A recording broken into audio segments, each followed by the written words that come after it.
UPSC की तैयारी तो सब करते हैं, पर फर्क पड़ता है माइंडसेट में। एक होता है टॉपर माइंडसेट और एक होता है कलेक्टर और रिसोर्सेस का। सिलेबस बहुत ज़रूरी है, क्योंकि सिलेबस से शायद मुझे एक तरीका मिलेगा, एक कंपास, एक डायरेक्शन है जिससे कि मैं आगे की तैयारी कर पाऊँगा। इस सिलेबस को सबसे पहले समझना मेरे लिए बहुत ज़रूरी है, बहुत ज़्यादा ज़रूरी है और बिना इसके मैं आगे बढ़ नहीं सकता, मैं तैयारी कर नहीं सकता हूँ। तो सिलेबस पीटी और मेंस का पूरा पहले मैं देख लूँ, तभी मैं आगे बढ़ूँगा।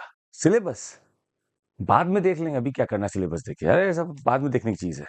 अभी तो एक मोटिवेशनल वीडियो आया, वो देखने जा रहे हैं, अभी सिलेबस-विलेबस देखते रहेंगे। पहले मोटिवेट हो लें, फिर सिलेबस का काम करेंगे। बहुत ज़रूरी है मेरे लिए मोटिवेट होना, नहीं तो फिर पढ़ नहीं पाएँगे। बेसिक से ही मुझे स्टार्ट करना है। मुझे पता चला है कि अगर आप एनसीईआरटी से चालू करें, और मैंने पूरे एनसीईआरटीज़ का जिस्ट इसमें बना लिया है। अगर मैं एनसीईआरटी से चालू करूँ, तो ही मुझे फ़ायदा मिलता है।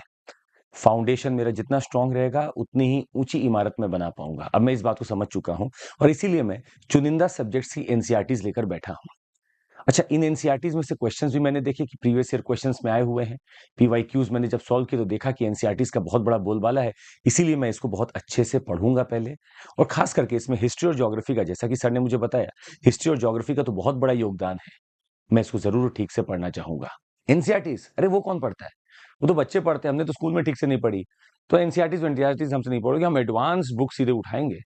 हम पॉलिटी की सारी बुक्स देख ली हैं, 4 बुक्स हैं, वही जाके उठाएँगे और एनसीईआरटी तो कवर होगी उसमें। तो अगर एडवांस बुक है तो एनसीईआरटी तो उसमें कवर होती है, मैं वही पढ़ूँगा। और एग्ज़ाम कौन बोल दिया यूपीएससी में आता है एनसीईआरटी से? कोई नहीं बोला, ये सब धोखा है, सब झूठ है। मैं एनसीईआरटी नहीं पढ़ूँगा। मैंने एक मंत्र बनाया है और वो है कम रिसोर्सेज़, एफिशिएंसी बढ़िया और बार-बार उसको रिवाइज़ करना। मेरे पास अगर बहुत सारा सोर्स हो जाते तो मैं पढ़ नहीं पाता शायद। इसीलिए मैंने कम रिसोर्सेज़ को चुना है और इसी को मैं बार-बार रिवाइज़ करता रहूँगा। ये मेरे खुद के बनाए हुए नोट्स हैं। इसमें एनसीईआरटीज़ भी हैं, इसमें क्लास के नोट्स भी हैं और इसमें करंट अफेयर्स भी हैं। तो मैं कोशिश करूँगा कि कम पढूँ पर बेहतर पढूँ। अभी मैंने टोटल पॉलिटी के लिए 5 बुक ले ली है और हाँ, यूट्यूब का उनका नोट्स भी मँगा लिया है। इकोनॉमी के लिए मैं 5 बुक से पढ़ रहा हूँ। हालाँकि मेरे पास ऑप्शन था मृणाल सर का सिर्फ़ अकेले पढ़ लेना था, पर नहीं, मैं 5 से पढ़ूँगा क्योंकि मुझे कॉन्फिडेंस नहीं आ रहा है ठीक से। अच्छा, ज्योग्राफी के लिए तो मेरे पास 4-5 किताब ली है और आज 4-5 लेकर आता हूँ, तभी मज़ा आएगा मुझे। साइंस टेक्नोलॉजी में यार एक ग्रंथ तो ले लिया था, एक उनसर का भी आया, वो भी आज ले लेता हूँ। तो टोटल मिलाकर मेरे पास 151 किताबें हो गई हैं।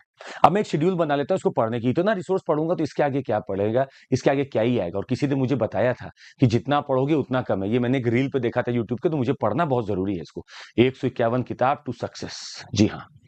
न्यूज़पेपर भी मैंने एक ही चुन रखा है और इसी के हिसाब से मैं अपनी सारी तैयारी करना चाहता हूँ। और ख़ास करके मेरे पास एक डेली न्यूज़ एनालिसिस है, करण चाचा का इसी चैनल पे होता है, मैं उसको देख लेता हूँ। तो मेरा उसमें भी काम बन जाता है। मुझे बहुत ज़्यादा न्यूज़पेपर पढ़ने की आवश्यकता नहीं है और हाँ, इसको मैं बस पढ़ता हूँ अपनी कनेक्टिविटी के लिए। नोट्स मैं अपने पीडीएफ और मैगज़ीन से ही बनाता हूँ, उससे मुझे बहुत फ़ायदा होता है। ये मैंने एक अपना पहला न्यूज़पेपर पढ़ लिया है। ये मैंने अपना दूसरा भी न्यूज़पेपर पढ़ लिया है। ये मैं अब अपना तीसरा भी न्यूज़पेपर पढ़ लेता हूँ। 3 न्यूज़पेपर मैं पढ़ रहा हूँ दिन में, इससे ज़्यादा करंट अफेयर्स क्या ही होगा? क्या पता नहीं करते रहते हैं डेली न्यूज़ एनालिसिस में, मुझे तो समझ में नहीं आता। इतना पेपर मैंने पढ़ लिया, मुझसे ज़्यादा थोड़ी ना जानते होंगे वो। और मैंने इन तीनों का बैठ के नोट्स भी बनाने की कोशिश की है। तो अब तो मैं लगता है बहुत बढ़िया स्ट्रैटेजी बना के चल रहा हूँ। 3 न्यूज़पेपर पढ़ रहा हूँ एक दिन में और मैं सब दिमाग में याद भी रख लूँगा। वाह! टेस्ट देना बहुत ज़रूरी है मेरे लिए, क्योंकि मैं जितना टेस्ट दूँगा, उतनी अच्छी लर्निंग मेरी होगी। कई बार जितना मैं पढ़ के नहीं सीख पाता हूँ, उतना मैं टेस्ट से सीखता हूँ। और टेस्ट देने में सिर्फ ये नहीं कि मैं मार्क कर रहा हूँ आंसर। टेस्ट देने में मैं ये भी देखता हूँ कि मैंने कितने समय में इसको मार्क किया है। और ये सिर्फ मुझे मिला कि अनअकैडमी का जो ट्रैकर है, वो मेरी मदद करता है कि मैं कितने समय में कौन-सा क्वेश्चन अटेम्प्ट कर रहा हूँ, मेरी एक्यूरेसी कितनी थी। क्योंकि नॉर्मल हो सकता है कोई व्यक्ति उस क्वेश्चन को बहुत तेज़ी से लगाया होगा, मुझे क्यों समय लगा आखिर? मैं ये सब चेक करना चाहता हूँ। मैं चेक करना चाहता हूँ कि लीडर बोर्ड पे मैं कौन से स्थान पे था। और इसीलिए मैं कोई भी अनअकैडमी का टेस्ट नहीं छोड़ता हूँ, क्योंकि ये मुझे लीडर बोर्ड, एक्यूरेसी ट्रैकर सब देता है। खास करके आपको भी हम ये बता दें कि इस बार हम 23 मार्च को ये टेस्ट फिर से देने वाले हैं। क्या आप लोग मेरे साथ ये टेस्ट देंगे? और अगर आप टेस्ट देंगे तो आपको बता दें, क्वेश्चन सीखने के साथ-साथ आप एक माइंडसेट बनाते हो कि क्वेश्चन ऐसे अटेम्प्ट करना है, इस हिसाब से अटेम्प्ट करना है। और जब आप लीडर बोर्ड पे अपना नाम देखते हो, तो खुशी भी होती है और अगर नाम कहीं पीछे है, तो मन करता है कि अगले टेस्ट में आगे आ जाऊँ। मैं निरंतर इसमें लगा हुआ हूँ और यहाँ पर क्वेश्चन्स का स्टैंडर्ड मुझे बहुत अच्छा भी मिलता है। क्योंकि क्वेश्चन सही और ईमानदारी से देना ज़रूरी है। कई बार मैंने ऐसे भी टेस्ट लगाए जिसमें अजीबो-गरीब क्वेश्चन आते थे, पर उससे मेरा कोई भला नहीं हुआ। क्योंकि यूपीएससी क्वेश्चन मुश्किल नहीं, ट्रिकी पूछता है। मुझे यहाँ पे वो मिलता है और इसलिए मैं देता हूँ। तो 23 मार्च को आप भी मेरे साथ टेस्ट कर सकते हैं, कॉम्पिटिशन दे सकते हैं। प्रैक्टिस, वो भी ओएमआर पे। अरे तौहीन है ये तो, ये हमारी प्रिपरेशन की तौहीन है। हम ये सब नहीं करते हैं। हम लोग सीधे जाके डी डे पे ही टेस्ट देते हैं।